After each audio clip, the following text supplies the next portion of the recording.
Welcome back to What Arty Noobs with General Disturbance. This is the Skorpion, the plainclothes version of the Skorpion G. It's a Tier 8 German turreted tank destroyer, a premium. It's located on the south spawn of Lakeville, and this one is under the command of ProvoBob of 1AR. And yet again, we don't know which equipment he's actually carrying, but I'm sure he'll enlighten us if he can. Game on! Well, it's a 128mm gun. It's capable of doing 490 alpha, 246mm pen with standard ammo. With the premium rounds, it goes up to 311mm. It's based on the hull of a Panther II, and the Panther II never got put into mass production, and that's why there is no Skorpion. This is the plainclothes version, of course, which has got whatever camo you like, because the first version that Wargaming brought out actually had a fixed camo, and of course, well, they wanted a second version so they could sell two of them and get double the money, and they brought it out after Frontline came into the game. Now, it's the sort of gun that you'll actually find on a Waffenträger, but the thing is that it's actually a Kanonen. And that means it's an Arty gun on a tank destroyer. Yes, because every gun that actually says Kanonen, and this one's a Kanonen 43L55, means that, of course, it is an artillery gun mounted on a Waffenträger. Okay, he did get spotted there when he fired. He wasn't spotted when he pulled out from behind the bush, but the moment he fired, obviously that reduced his camo. And yeah, he got spotted. So he should be... Oh, he's not unspotted. No, he is still spotted. And in fact, it may be the AMX 1375 that saw him, because the enemy Arty just tried to kill him. Either the Lorraine 15550. Well, it must be the one, Lorraine, because it actually says so here. And he lost 156 hit points. Now, he's probably gone unspotted now, but he's decided to go over to the valley and help out over there. Now, yeah, try not to ram teammates.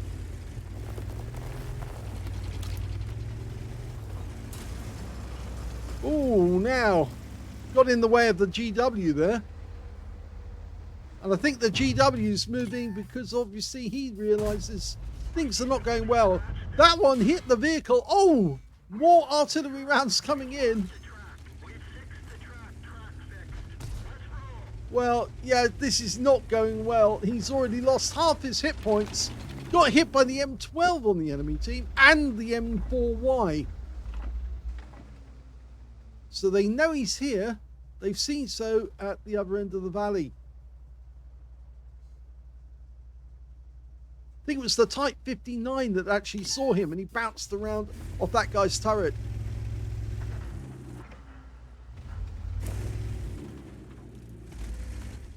And RT firing. Oh, it was close again. So obviously they know where he is. They're keeping tabs on him. Either that or it was aimed at his teammate behind him.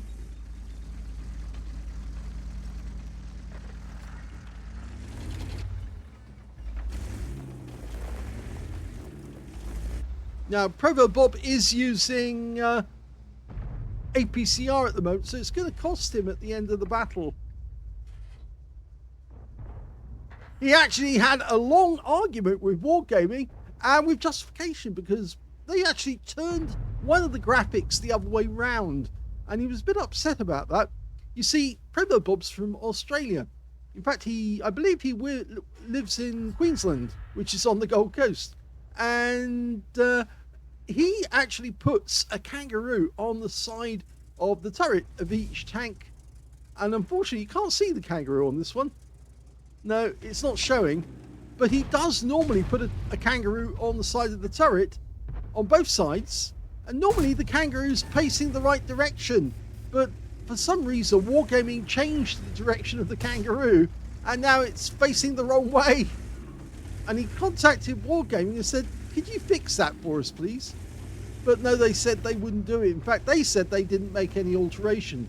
But I'm pretty sure that ProvoBob has got a photo of one of his tanks which was probably captured during one of our battles, one of the replays.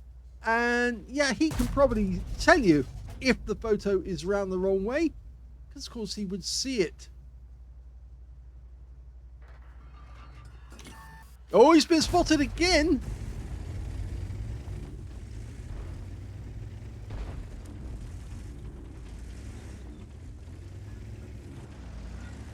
Australia is one of my favourite, well, it is my favourite continent, I would say, because it is a continent in its own right. It's the only place in the world where the entire country is a continent.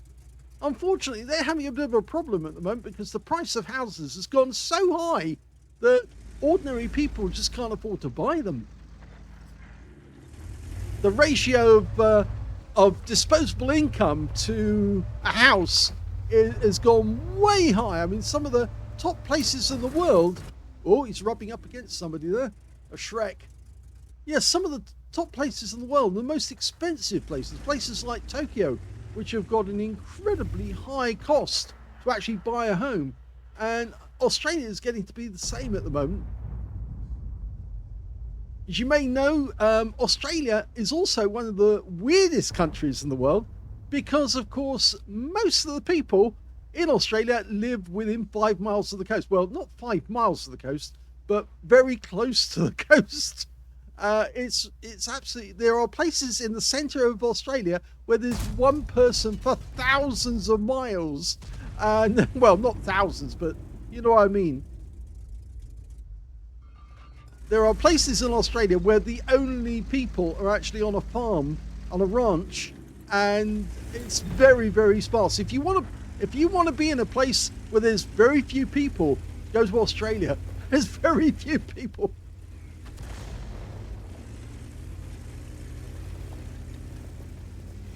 I also know the reason why there's very few people in the centre of Australia, and that's down to the water. Yes, I'm afraid most of Australia is a desert because they've got a huge mountain range, the Great Dividing Range, which is actually on the east side, and that stops water from the Pacific coming in and raining on the plains in the middle of Australia. And of course, the reason why the west side of Australia is not wet is because most of the water is coming up from Antarctica, or water, the rain that is, and it deposits itself on the coast but doesn't get inland. Although there has been rain in the centre of Australia in the past, as you can see that if you ever go to a place like Uluru, what used to be known as Ayers Rock, you can see that there's huge lakes that used to be there, and the lakes have been left because it's so dry in Australia that they can see where all the salt patterns are and where the lakes used to be. Okay, well, we're getting to the point now where it's 6 left on either side. It could go either way. I could rabbit on about Australia for ages because, as I said, it's one of my favourite continents and there's huge amounts of information on it. It wasn't the British who found Australia, it was the Dutch. Yes, they called it Van Diemen's Land, but they didn't settle, and the British did. We moved in and thought, this is great.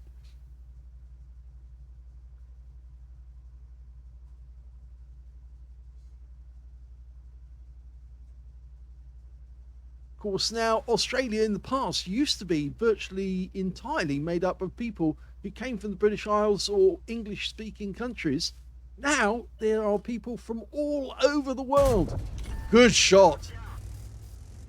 Wiped out the Lorraine. That's the guy who hit him earlier in the game. Yeah, people come from all over the world now to live in Australia. But still, most of the people live and work within or near the coastline. And there's only 5 major cities in Australia as well, which is most people find amazing. Is, of course, and one of those is Perth, the other is Sydney, the other's Melbourne, and the other one is Adelaide. You can find other smaller cities, like, of course, the capital, Canberra, and Darwin up in the north, Alice Springs right in the centre. But there's very few smaller towns, and if there are smaller towns, they don't have much of a population.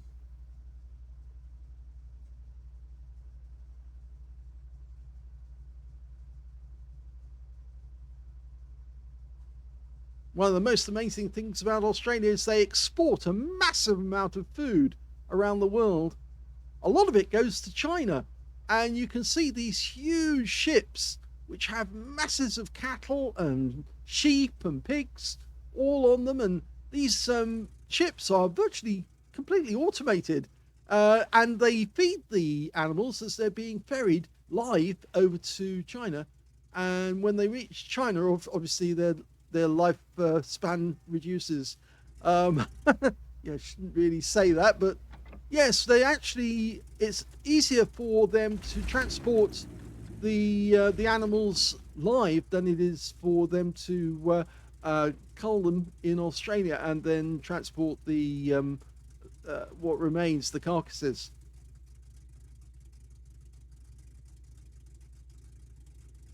Australia also produces masses of iron ore, which of course it's a red country. That's the iron oxide. Red country as in the soil is red. A lot of the iron oxide in the soil. And of course it produces masses of coal as well. And although a lot of people have been trying to say that the Great Barrier Reef is in dire trouble, or the people who think that it is, it's not. In fact, it's very healthy at the moment. It's come back. It wasn't on the brink in the first place. It was actually still in perfect condition. But yes, it's a very healthy reef now. The longest reef in the world. Over 1,000 miles. And if you look at it, it's just so amazing to see how far it is. Of course, there's a massive tank museum on the Gold Coast, up near Brisbane. If you ever get the chance to go there, the Australian Armour Museum, they've got loads of active tanks. They've got a multi-millionaire up there, or a billionaire I think he might be, and he's actually purchased loads of tanks and had them repaired so they're in perfect working order. And there is a website for the tank museum where you can see all the vehicles they've managed to repair and get working. Well, he's decided here to try and go around the G2, but there's a Tiger P and he's about to cross the road, and that Tiger P might be behind him. The Shrek's going after the Tiger. He hasn't found him. We do know the Tiger 2's gone to our cap area. And the enemy's just lost their Tiger P.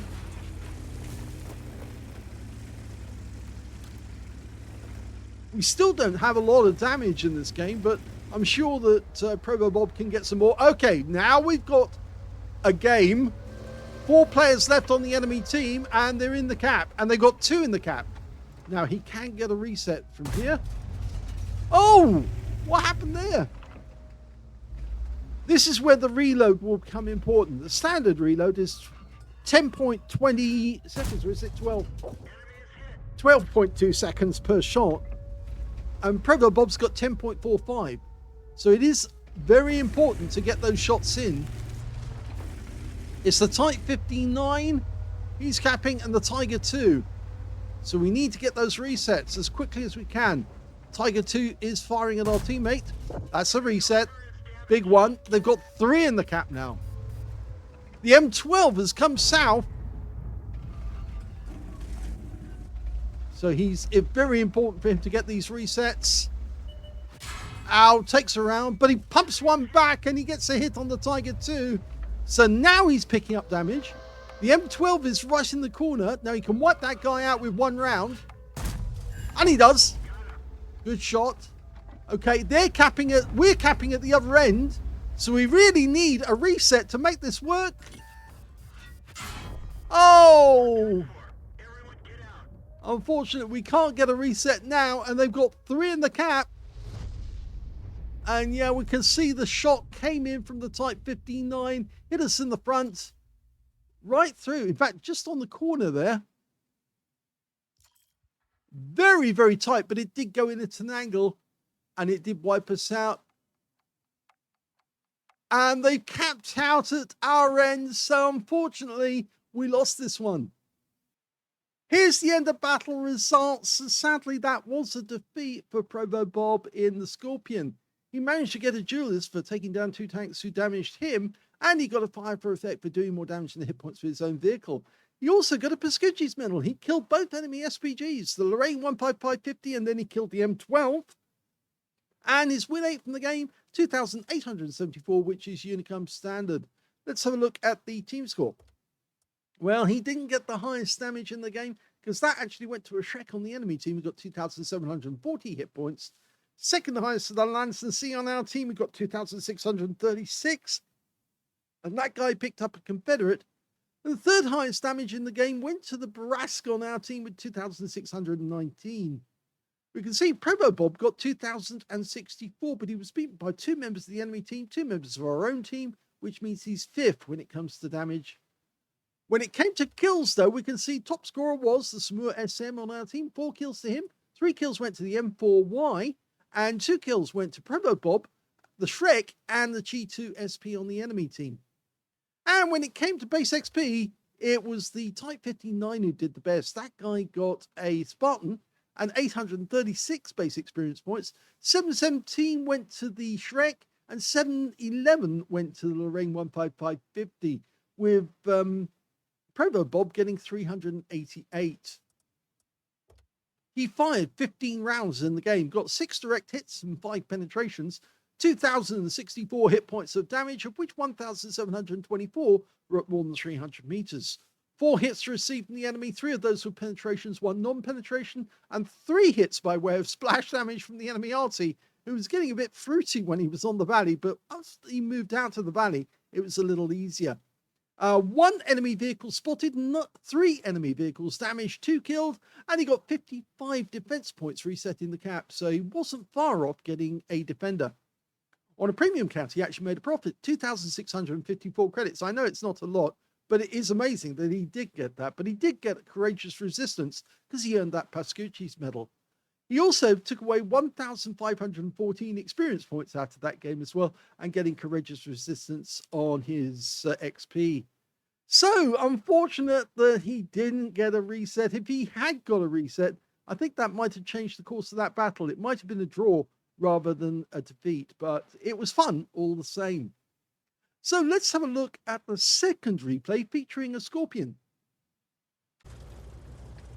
The second replay is on the south spawn of Halluf, and the name of the player is smartazz. Yes, I know.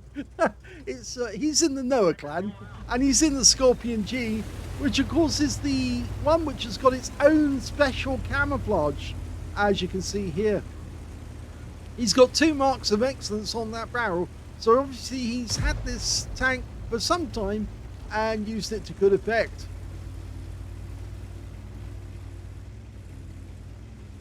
Now he's obviously moving towards the valley, expecting the enemy to come close. Nice! Gets a hit on a pattern straight away. Remember, 490 Alpha. Okay, we've got an EBR coming up the driveway. Well, he gets a shell into him, gets a high roll, but look at the damage he receives. He got hit 3 times, one by the EBR, second by the EBR, and the third time by the M53, M55, who got him for 363 hit points of damage. And I think that was from a near miss as well. You can see the shell appeared to glance off the front of the tank, so it was very close to being a penetrating shot. Okay, so he's retreating now, trying to get a better position so he can ambush those guys when they come up.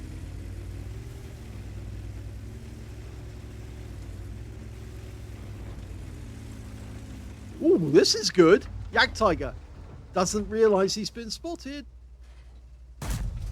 And he takes a hit, and it's a high roll for 514. So smartazz is doing quite well. He's got 1,573 already. He's about to get another hit. And he does. Another high roll for 587. He's using the premium ammo, and this is going to cost him at the end of the game.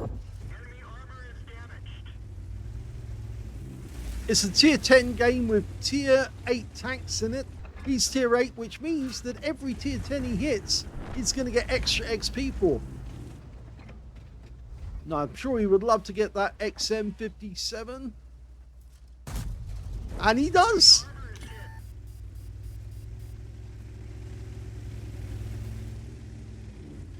Now up to 3,000 hit points of damage. And the game's only been going for about 3 minutes. Well, less than 3 minutes. 2.5. He's a one-man wrecking team. Okay, XM's moving up. He's gone. It is an encounter game, by the way, so yeah, it is all about the cap at the other end of the game. But I think these guys seem to think that they'd be better off coming up to our spawn point and attacking us. Maybe it's because they want to get onto our side of the map so they can then shoot down on our guys when they're in the cap. Nice, straight through the turret, takes out the Patton tank. Jagdtiger trying to make his way up the slope. And he's out the game. So 2 kills in a few seconds. And he's back into cover again. Oh, look at this. Skorpion Centurion Action 10. The problem is that the gun depression over the rear of the tank isn't that great. In fact, it's particularly awful.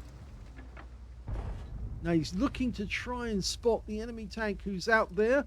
It's almost at maximum range. He's asking somebody else to spot for him.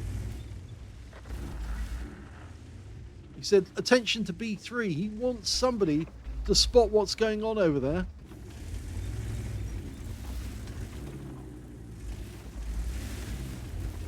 That Centurion is the other way around. It might be better for him to actually turn around. In fact, yes, he does need that now because the Centurion has moved position. Now he can shoot down from the heights. Just needs to make sure that he doesn't present his side to the enemy when he goes past those gaps. If the enemy have got a tank destroyer in position, they might be able to get a shot. And remember, he's only got a small number of hit points. He's not got that many. Oh, lovely shot! Another high roll. Okay, we're being capped now. It's that Centurion Action 10 as well. Okay, using the ground here to get height. Yes! Go for the Object 257. Oh! It hit the tracks, I think, and bounced off. Otherwise, he probably wouldn't have got the critical hit. But that guy's pulled back into cover. He hasn't. And it ricochets off. Damn.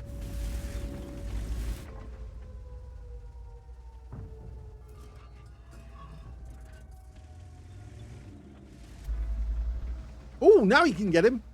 Go for it. Yes! High roll, 556.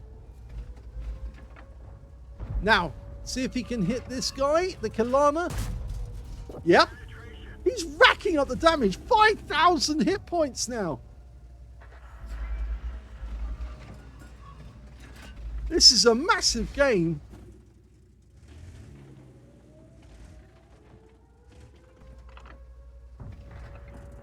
Now, they've only got one in the cap, and it does take twice as long to cap out in an encounter game. But he might need to think about getting a reset once it gets to halfway through. Okay, staying there for the moment because he can get shots on the Kilana if he comes around the corner.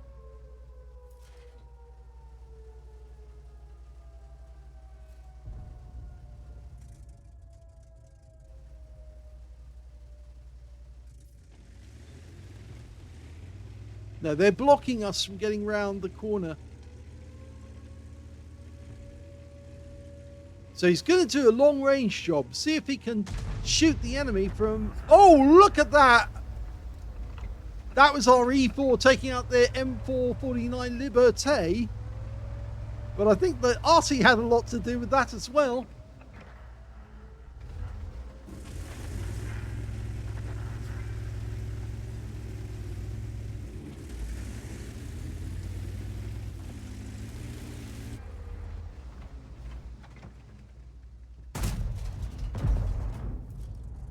Shame he missed the Barras, because that would have been a lovely hit. We've lost the T95. We might be able to get the Barras. And he gets a shot into the M454. And that guy goes down. So now there's only 2 enemies remaining, the Barask and the Kilana. And then we've got the victory. Amazing amount of work here. Can he get the Barask? Yes! He does get a hit. It's a high roll, but it doesn't kill the guy. But the Kilana is back in that pass. We could hit him from long range. The Kilana's gone.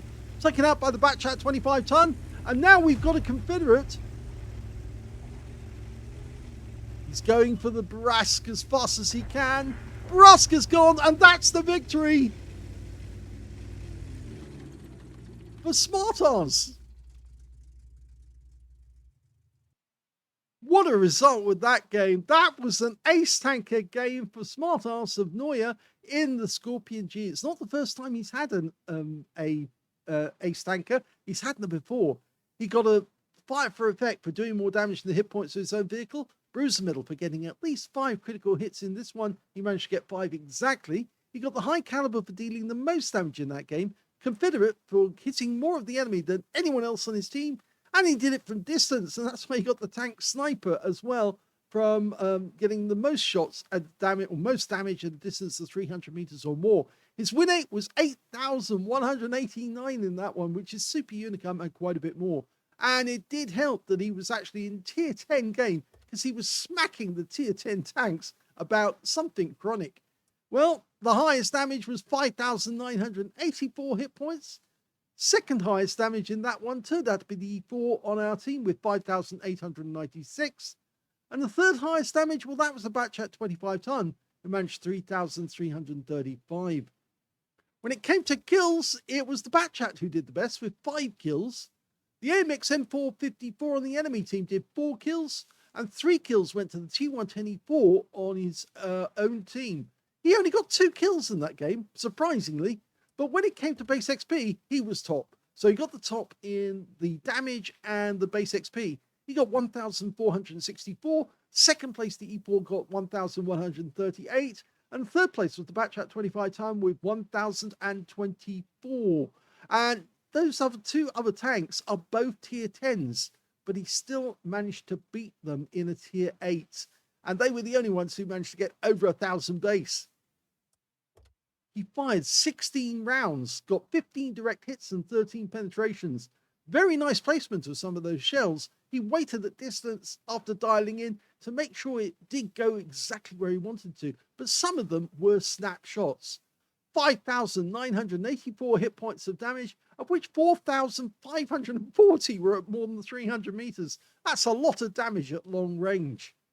3 hits received from the enemy. 2 of them were penetrations, and 1 by way of splash. You saw 2 of those hits were from the EBR-75 right at the start of the game, and the splash, well, that was the M53, M55. 9 enemy vehicles were damaged, 2 were killed, and he got 1 defense points when he reset the cap. On a premium account, he actually made 85,401 credits profit from that game, including 90,000 for mission, achievement, and events. And he also took away 4,612 experience points. It's a pretty brilliant game for a tier 8 player in a tier 10 game. It really is. When he only fires 16 rounds, gets 15 direct hits, only 1 shell went astray, and 13 pens. Well, I suppose he was using the premium ammo, and he did have to pay for it, but then he did get a massive profit out at the end of the game anyway. So, 2 interesting games. smartazz getting an ace tanker, and of course the previous one with ProvoBob nearly getting what he wanted, but unfortunately died at the last moment to an enemy tank, which of course allowed the enemy to cap out. Hope you enjoyed both of those. If you did, please give the video a like, and thank you for watching.